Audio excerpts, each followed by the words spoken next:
Nous, ça va bien aujourd'hui. La nuit s'est plutôt bien passée. Petit réveil tous les 3 heures, voilà, pour manger 3 heures, 4 heures, ça dépend. Et je voulais vous remercier pour tous vos messages par rapport à ce que je vous ai dit hier. J'ai reçu plein de messages de femmes, de mamans, de plein de personnes qui m'ont soutenue, qui m'ont vraiment fait du bien. J'ai pris du temps à peu près lire beaucoup de messages. J'en ai reçu tellement que j'en ai sûrement raté quelques-uns. Mais vous savez pas à quel point ça fait du bien de se sentir moins seule en fait. Donc je suis vraiment contente. Merci beaucoup. Après, c'est quand même pas quelque chose de très grave. Enfin, je veux dire, il n'y a rien d'alarmant.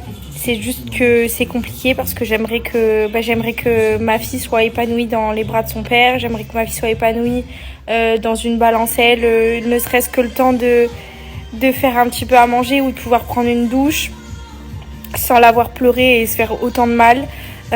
Puis même quand c'est en voiture, le temps d'un trajet, elle se met dans des états pas possibles alors qu'on m'a toujours dit que la voiture ça apaisait les bébés. Alors moi pas du tout. Donc c'est vraiment la frustration de la voir malheureuse ailleurs que dans mes bras. J'aimerais qu'elle soit aussi bien, ne serait-ce que quelques minutes ailleurs qu'avec moi. Même si je suis sa maman et c'est hyper normal qu'elle ait besoin de moi.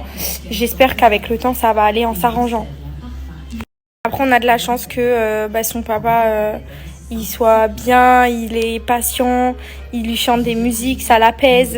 En fait le problème c'est pas du tout qu'elle ne veut pas aller au bras de son père, elle y va.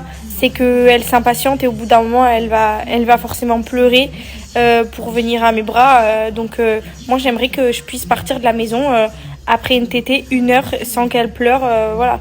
Là c'est vraiment si je pars 20 minutes, une demi-heure et que je la laisse à la maison toute seule avec son père, je sais qu'elle va être ingérable et qu'il va finir par m'appeler et c'est ce qui est déjà d'ailleurs arrivé.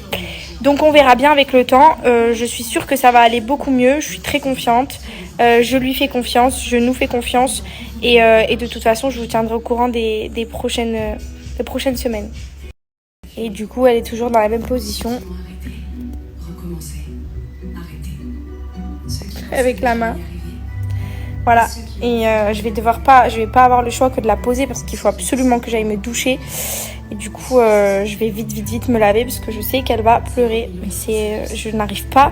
J'ai reçu des messages qui me disent tu peux la laisser pleurer un petit peu et tout. Je vous jure qu'elle se met dans des états pas possibles. Si c'était un petit pleur comme ça et tout, qu'elle s'arrêtait. Là, elle se met dans des états, je peux pas la laisser comme ça. Elle se fait limite, j'ai l'impression qu'elle se fait du mal quoi.